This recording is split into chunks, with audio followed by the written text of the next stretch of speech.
Hi, my name is Renisha Williams.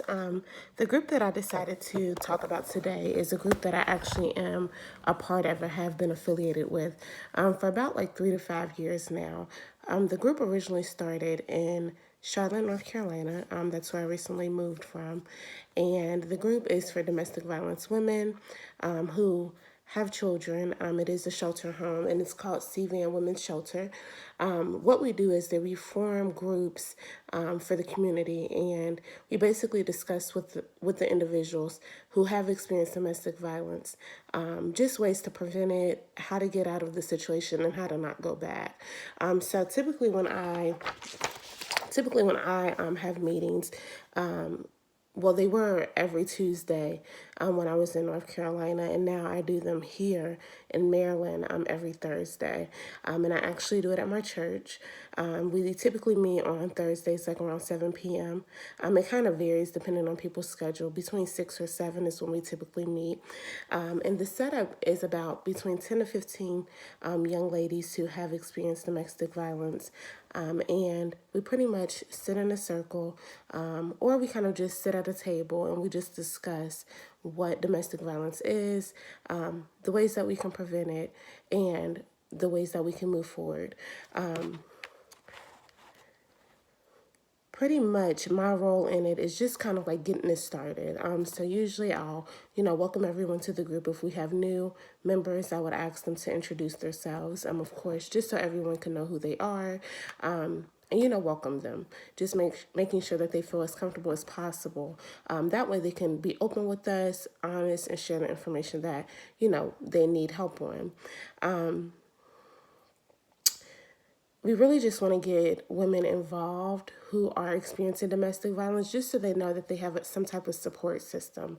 I know sometimes a lot of people who are experiencing domestic violence don't know who to turn to, so they typically stay in the relationship. So we just want to give them that opportunity to know that we're there for them and that they can come and speak with us or talk to us at any time. That way they don't have to go back to that situation. We typically do our groups by everyone introducing themselves and just kind of stating something that they have went through or why they're in this particular group. So sometimes, people will come in and they'll explain their story, or they'll just, want to get information on how they can move forward. Or even sometimes we have individuals who have experienced domestic violence in the past, and they may not be in that particular relationship anymore, but they still come because they're learning how to heal through that pain that they previously experienced. So the group typically, like the group dynamic, typically starts from 7 o'clock to 8 o'clock. It's typically an hour. When when the individuals get there, the young women get there, we have cards that we read.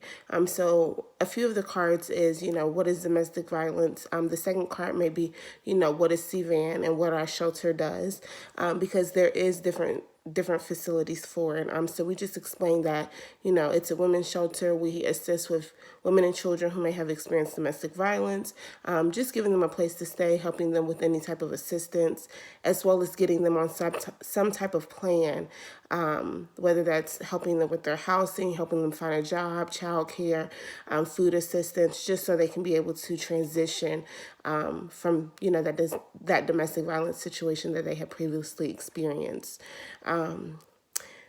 Once we read the cards, it's the rules, just the basis of what we are and who we are. We go over our times. We go over if anyone needs like a sponsor to purchase some of the books that we may have, or to purchase some of like the products that we may have to kind of help them. And we go over like any type of events that we may attend, whether that's like other support groups that may not actually be at CVAN or at the location that we attend. We also like do brunches and things of that sort. So we try to give them as much information as we can about different events in the community, so they can socialize with others that are similar to them. typically when we go in, everyone, like I stated, they, state who they are. And then they also, give some background history about them. As the leader of the group, I try to make sure that respond to everyone and just acknowledge, what they're saying, their concerns, how they feel, and just validate their feelings.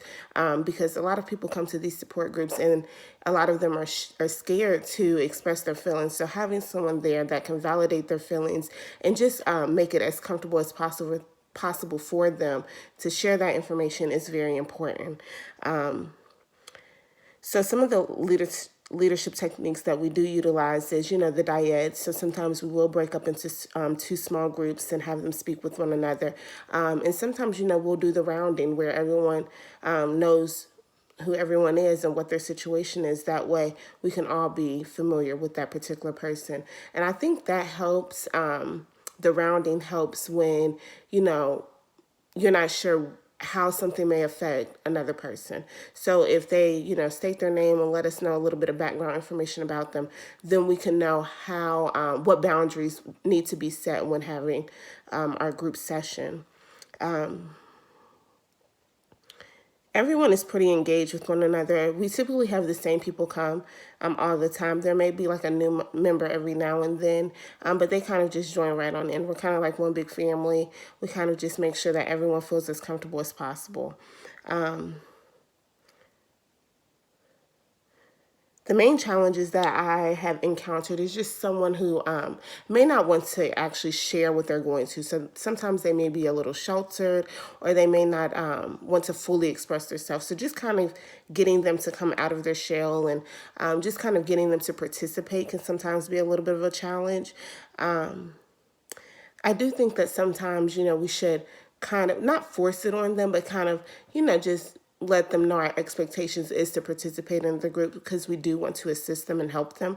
But some people have different learning styles. So some people are observers and they just want to observe how the group is going, which is completely fine. I really enjoy working with this particular group. I've had, one thing that made me want to join this domestic violence group is I had a previous friend who had experienced domestic violence, and I was actually there while she was experiencing it. And I kind of helped her get out of that situation. So it really enlightened like my awareness of domestic violence and what it's about. And so that's what made me want to continue this leadership group or do this focus group.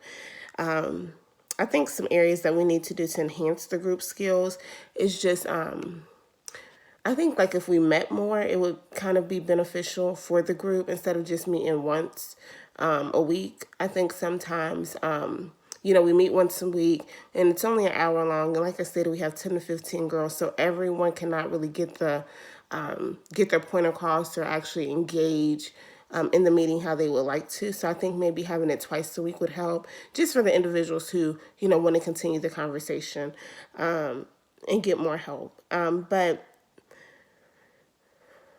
I definitely think that the group has definitely grown over the years because originally we started with only like 5 to 6 girls who were experiencing domestic violence, and it's definitely have grown tremendously. And honestly, I'm just grateful to be a part of this domestic violence group and just being able to help these individuals move forward and move past the hurt and the pain that they experienced. And I definitely hope that I can share more information with you all soon. But thank you so much for your time.